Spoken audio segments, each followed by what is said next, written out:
স্বাগত 24 ঘন্টা। আমি পূজা রয়েছে আপনাদের সঙ্গে। চোখ রাখবো বিস্তারিত খবরে। জার্মানিতেও কি এবার জঙ্গি হামলা? জার্মানির মধ্য বার্লিনে একটি জনবহুল ক্রিসমাস মার্কেটে ঢুকে পড়ল বেপরোয়া ট্রাক। ট্রাকে পৃষ্ঠ হয়ে মৃত্যু হয়েছে 12 জনের, গুরুতর জখম 50 জন। ঘটনার পিছনে কোনো জঙ্গি যোগ রয়েছে কিনা তা খতিয়ে দেখছে জার্মান প্রশাসন। বাড়তে পারে হতাহতের সংখ্যা, এমনটাই আশঙ্কা করা হচ্ছে। বেপরোয়া ট্রাকের ঝোড়ো তাণ্ডবে ভেঙে পড়ে বাজারের একাধিক দোকান। সন্দেহভাজন এক ব্যক্তিকে গ্রেফতার করেছে পুলিশ। তবে ওই ঘাতক ট্রাকের চালক এখনো নিশ্চিত হয়নি পুলিশ। খবর পেয়ে ঘটনাস্থলে ছুটে যান বার্লিনের মেয়র মিখাইল মুল্লার। এক প্রত্যক্ষদর্শী জানিয়েছেন, ট্রাকটি যখন বাজারে ঢোকে তখন কোনো পালানোর অবস্থা ছিল না, কানে আসছিল বাঁচার আর্তনাদ। তিনি জানিয়েছেন তার পাশ দিয়ে প্রচন্ড গতিতে বেরিয়ে যায় ট্রাকটি। কোনো ক্রমে প্রাণে বেঁচে যান তিনি। গোটা এলাকা এই মুহূর্তে ঘিরে রেখেছে পুলিশ।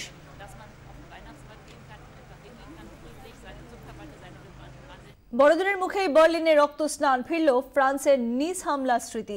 গত 15 জুলাই বাস্তিল দিবসে ফ্রান্সের নিসের শহরে ভিড় করেছিলেন অনেকে এবং আচমকায় সেখানেও দুরন্ত গতিতে ঢুকে পড়ে একটি ট্রাক। ট্রাক চালকের তাণ্ডবে প্রাণ হারান 84 জন। ওই ঘটনার পর ঘাতক ট্রাক চালককে বাহবা দিয়েছিল আইসিস। বার্লিনের সিটি স্কোয়ারের ঘটনাতেও অনেকে সেই নিসের ছায়ায় দেখছেন। 12 জনের মৃত্যুর পর প্রশ্ন উঠছে, এর পিছনে কি জড়িয়ে সন্ত্রাস? কমলিকা সেনগুপ্ত আমাদের প্রতিনিধি রয়েছেন আমাদের সঙ্গে টেলিফোন লাইনে।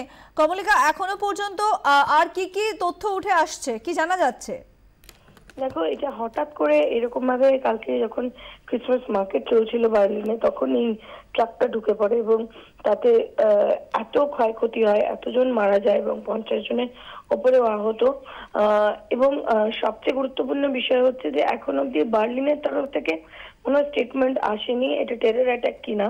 কিন্তু আমরা জানি যে মার্কিন রাষ্ট্রপতি তিনি জানিয়েছেন যে এটা একটা টেরর অ্যাটাক। এবং গতকালের রেফারেন্স দিয়ে, অর্থাৎ গতকাল তুরস্কে যে ঘটনা ঘটেছে, অ্যাম্বাসেডরকে গুলি করা হয়েছে, সেই পার্সপেক্টিভে যেভাবে টেরর অ্যাটাক বাড়ছে সেটা নিয়ে তিনি চিন্তা প্রকট করেছেন। এবং সেম ঘটনা মিস্টেও হয়েছিল, সমস্ত কিছু নিয়ে কিন্তু এখানে পরিস্থিতি উত্তপ্ত। এবং বার্লিন এমন একটা শহর যে হুট এরকম ধরনের এক্সপিরিয়েন্স বার্লিনের নেই এবং স্বাভাবিকভাবে উদ্বিগ্ন প্রশাসন।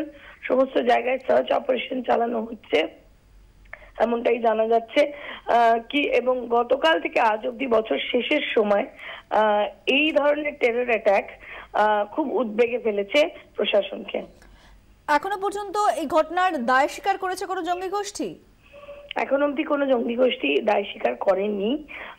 এবং সেখান থেকে দাঁড়িয়ে যে স্টেটমেন্ট গুলো আসছে তাতে আমরা দেখছি একমাত্র মার্কিন রাষ্ট্রপতি তিনি কিন্তু টেরর অ্যাটাক বলছেন এই বার্লিনের গতকালের এই অ্যাটাককে। কিন্তু যে মোডাস অপারেন্ডিটা, যেভাবে এই হঠাৎ করে ট্রাকটা ঢুকে যায়, এইরকম ভাবেই কিন্তু 8 মাস আগে মিসে এরকম ভাবেই হামলা হয়েছিল। সুতরাং এখন অব্দি কেউ দায় ভার না নিলেও এটা মনে করা হচ্ছে যে এটা টেরর অ্যাটাক। কমলিকা, ধন্যবাদ। কমলিকা সেনগুপ্ত আমাদের প্রতিনিধি ছিলেন টেলিফোন লাইনে। আততায়ীর গুলিতে মৃত্যু হলো তুরস্কের রাশিয়ান রাষ্ট্রদূত আন্দ্রে কার্লভের। খুব কাছ থেকে গুলি করা হয় তাকে।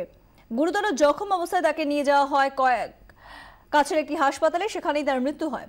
রাজধানীতে একটি ছবির প্রদর্শনী অনুষ্ঠানে বক্তৃতা দেওয়ার সময় তার উপর হামলা হয়। কার্লভ ছাড়াও গুলিতে জখম হয়েছে আরও 3 জন। রাশিয়া প্রশাসন সূত্রের খবর, হামলার পিছনে থাকতে পারে আইএস জঙ্গি গোষ্ঠীর হাত। ইতিমধ্যেই তদন্তের জন্য তুরস্কের সঙ্গে যোগাযোগ করেছে রাশিয়া। 2013 সাল থেকে তুরস্ক রাশিয়ার রাষ্ট্রদূত হিসেবে কাজ করেছেন আন্দ্রে কার্লভ।